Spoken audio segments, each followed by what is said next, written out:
Green Lantern issue 5. Jeffrey Thorne writing, Tom Rainey, Marco Santucci on the art. And this actually shook things up a little bit. It's still two halves, still two stories. But the Joe story, which is not a Joe story, because it just focuses on Kelly. Because Kelly, the end in the last part of that story was Kelly storming off when she heard about Sinestro and Kurigar.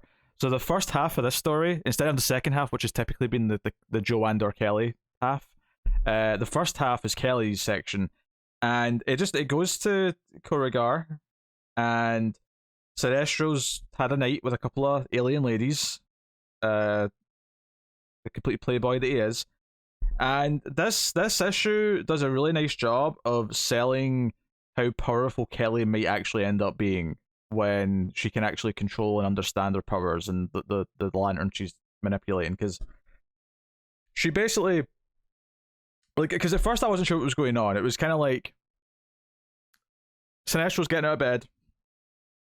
The planet defenses are kind of like starting to like fire off little ships and things out of the sky, and it looks like there's a Cthulhu-esque monster, but it's green. And I'm like, okay. And it's one of these things where I didn't quite remember what the cliffhanger last issue was. And then when I see Kelly's in the middle of this big giant construct, I'm like, oh, this is just Kelly.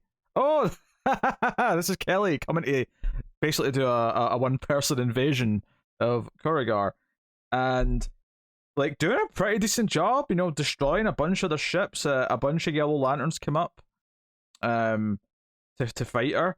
And she does this neat thing where a lot of her constructs are actually characters that she's interacted with since she was introduced. So she makes a giant construct of Starfire, of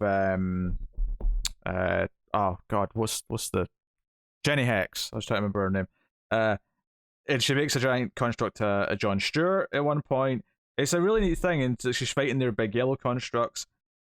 Sinestro's not really moving himself yet, he's kind of letting it play out. But as this is all going on, there's narration from a Yellow Lantern. And we don't see until the very end when she's actually, like, basically, Kelly's won the fight against the Yellow Lanterns that came to fight her. But then this Yellow Lantern who's been talking shows up. And I don't know her immediately. She's got, like, a hood. That's maybe someone, if I'd been keeping up with, like, other Green Lantern books the last few years, I might know who this is. But it also may just be a new character. I don't know. Matt would have known. But she's younger. She seems like a sort of, I don't know, teenage, but kind of a younger Yellow Lantern who does win against Kelly because she has this. She basically gives her like a fear like moment where she puts her hands up to her head. It makes her feel fear, and Kelly remembers like her friend dying and kind of this horrible memory, and it kind of wipes her out and wins. And it's kind of like Kelly actually has a lot of power at her disposal because of this lantern and this glove that she's built and jerry rigged, but she doesn't really understand how to control her fear yet or how to use it. Her rage was strong. Like, she was coming here swinging and did a pretty impressive job for what it was. And then like a mech suit Green Lantern arrives, and you don't actually know who it is at first, I don't think, until the Yellow Lantern refers to him as Simon, and you realize that Simon's like grabbed this mech suit because obviously he has no lantern ring right now. None of them do. It says, I'm taking her back, and she's like, yeah, take her away now. Like, there's no need for us to fight. Take her away before the other Yellow Lanterns show up. Fun sequence. Like, it kind of sold me. I kind of cackled a little bit when I realized it was Kelly leading this one lantern war against the entire Sinestro Corps. It was actually kind of a funny little realization. And then, like, giving her this moment to shine, setting up this other Yellow Lantern to be more of a recurring character. I probably should have checked DC Wiki, but it never occurred to me to do so. So it's a fun sequence, and that's kind of the end of this issue, where it's just that Kelly's still unconscious and Simon's taking her away. So solid stuff. It's something that I was kind of getting at when I was talking about the Flash book last time, is that it's really nice to have just solid B tier Green Lantern and Flash books. Yes, would I love A tier Green Lantern and Flash books? I would. But I am enjoying these books and what they're doing. The second half of this issue is back to the John Stewart stuff. And despite the fact that he saved everyone from slavers last issue, they're all kind of bickering and whining because they think John Stewart's to blame for bringing them here in the first place. And they're kind of right. John even shows up to this town meeting and says, yeah, it's kind of my fault. They're only here because of me, but they're coming back, so we have to evacuate. And convinces them all to let him, like, sort of take all their solar panels and sort of power up their old ships that have been like derelict for years and years. What I thought was interesting in terms of mirroring these two stories to make them feel thematically similar was that we had narration in both that wasn't by the main characters. The narration in the John Stewart half was actually the younger alien who's like mainly been interacting with John Stewart. So it's kind of this looking up in awe kind of thing. And not that's what the same as the first one, but the idea that both stories are narrated by someone who's separate from being our main character, someone who is, I don't want to say minor, but someone else. So they're both from different perspectives to give us a different sense of maybe kind of the impact that this Green Lantern crisis is having on everyone all over the galaxy, and everyone sort of seeing these different elements of it.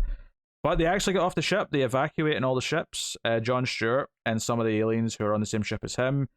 They go to. I don't know if it actually says specifically. I don't think this is Oa. Maybe it's Oa. Maybe they just go to Oa. But Salik's there. And they all thought John was dead. They're happy to see him. The ones that are here. Except one actually who punches him in the face and says, "Where were you when you were needed?" And I'm like, he was stranded on a planet with no way of getting off. It's not really his fault in this case, I don't think. But you know, it's whatever it is. But the end of this story is that they get a distress call. It seems like Kilowog is in a very similar situation as to what John was in that he's stranded on an alien planet and he seems to be hunted. And this makes a lot of sense because it was set up last issue that these slavers and bounty hunters are going around killing, the ex-Green Lanterns because they're vulnerable. So it ends with this distress call and it says next time rescue missions. So it seems like John's going to start to kind of rally in the core to like go and rescue people, even though they have to do it via more traditional, like we have to get spaceships and we have to go and be just like sort of normal space soldiers now, as opposed to the Green Lantern Corps. So again, I thought this was a fun progression of like things. The art, particularly in the John Stewart section, still has the big head problem at times. There's one particular one where he's like sort of like making a point as he's walking away from the meeting, and he's sort of looking over his shoulder, and his head looks so much bigger than it should. But it does have kind of a pulpiness to it, which I don't hate in terms of an overall kind of feel.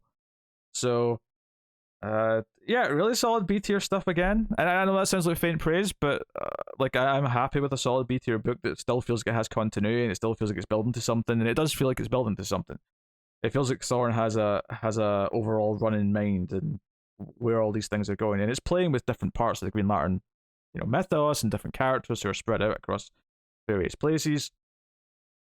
So this idea that John might become the best Green Lantern leader that he can be or has been in a time when none of them have Green Lantern rings is a really interesting concept, and something that I think, that moment where they all get lantern rings again, that moment when they have that power again is going to feel like a big deal however we arrive at it.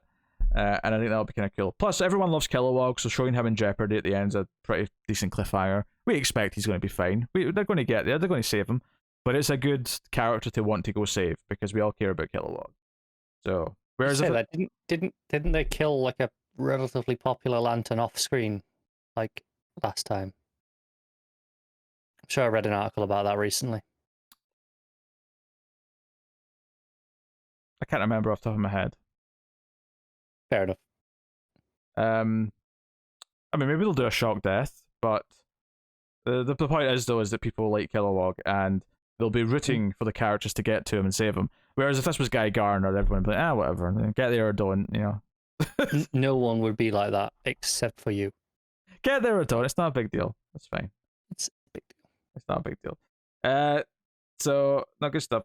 As per usual, I think the John Stewart half is the slightly less interesting half, but I think it got a bit more intriguing by the end of this issue because he is reunited with some of the other Lanterns, and it's going to be about more saving the other Lanterns who are being targeted by these slavers and bounty hunters and whatever else. But damn, like the idea of like everything that Kelly and Joe are doing now being more connected to the Green Lantern story, and them being the ones who actually still have powers, is really giving them a spotlight. And not just because the color green's involved here, but it's making me think over and over again about that episode of Power Rangers where they all lose their power rings except Tommy. So the Green Ranger has to be the hero, the sole hero. It's kind of like that, where these two newbies have to step up and kind of like prove their worth. And it's super satisfying when that is pulled off. So I'm into it. I will give this a very happy 7.5 out of 10.